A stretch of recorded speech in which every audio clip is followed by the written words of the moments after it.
गुंडों के हवाले बिहार को थमा दिए अपने स्वार्थ और महत्वाकांक्षा के लिए। बिहार संभल नहीं रहा, देश संभालने चले हैं। अराजकता के उबारने के लिए उनको कुर्सी कुमार को हमने चाणक्य बनकर चंद्रगुप्त के रूप में बैठाया था, लेकिन आज वो खुद जाकर के उसी जगह पर बैठ गए जहां अराजकता जंगल राज को जनता राज कर रहे हैं। अब ये उससे भी 2 कदम आगे निकल गया, ये गुंडा राज है। अराजकता के उबारने के लिए उनको कुर्सी कुमार को हमने चाणक्य बनकर चंद्रगुप्त के रूप में बैठाया था, लेकिन आज वो खुद जाकर के उसी जगह पर बैठ गए जहां अराजकता जंगल राज को जनता राज कर रहे हैं। अब ये उससे भी 2 कदम आगे निकल गया, ये गुंडा राज है। देखिए, बहुत दुखद घटना है और कहीं न कहीं ये आतंकवाद का एक नया स्वरूप में उभरा है।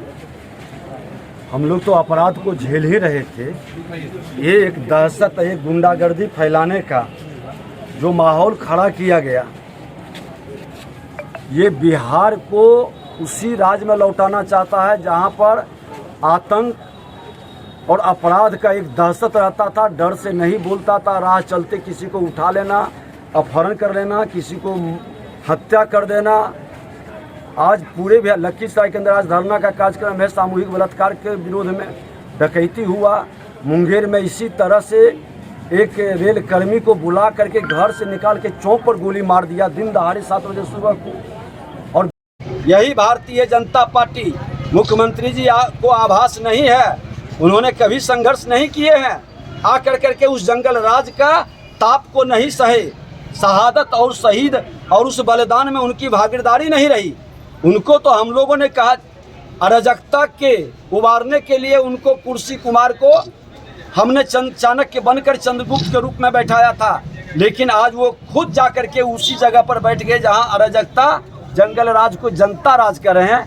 अब ये उससे भी 2 कदम आगे निकल गया, ये गुंडा राज है। गुंडों के हवाले बिहार को थमा दिए अपने स्वार्थ और महत्वाकांक्षा के लिए। बिहार संभल नहीं रहा, देश संभालने चले हैं। आज पूरा देश देख रहा है कि बिहार के अंदर कैसा दहशत का माहौल बनाया गया है। 1 महीना भी नहीं गुजरा, भ्रष्टाचार भी उसी तरह से चरम पर है। उनके मंत्री ही कह रहे हैं कि हम चोरों के सरदार हैं, और अपराध तो खुल करके पहली बार बिहार में घटना घटित हुआ है। इस तरह से खुलेआम 30 से 40 किलोमीटर तक गोलियां बरसाते गया, लोग को, निर्दोष लोगों को गोली मारते गया। ऐसी दहशत कहीं नहीं हुई, कभी नहीं हुई। हाल और मृतक के परिजनों को क्या कहेंगे? मुआवजा मिलना चाहिए 1-1 करोड़ को, जो एक शहीद होता है और उस शहादत का उसकी पूरी कीमत मिले, इसकी जिम्मेवारी तय करे।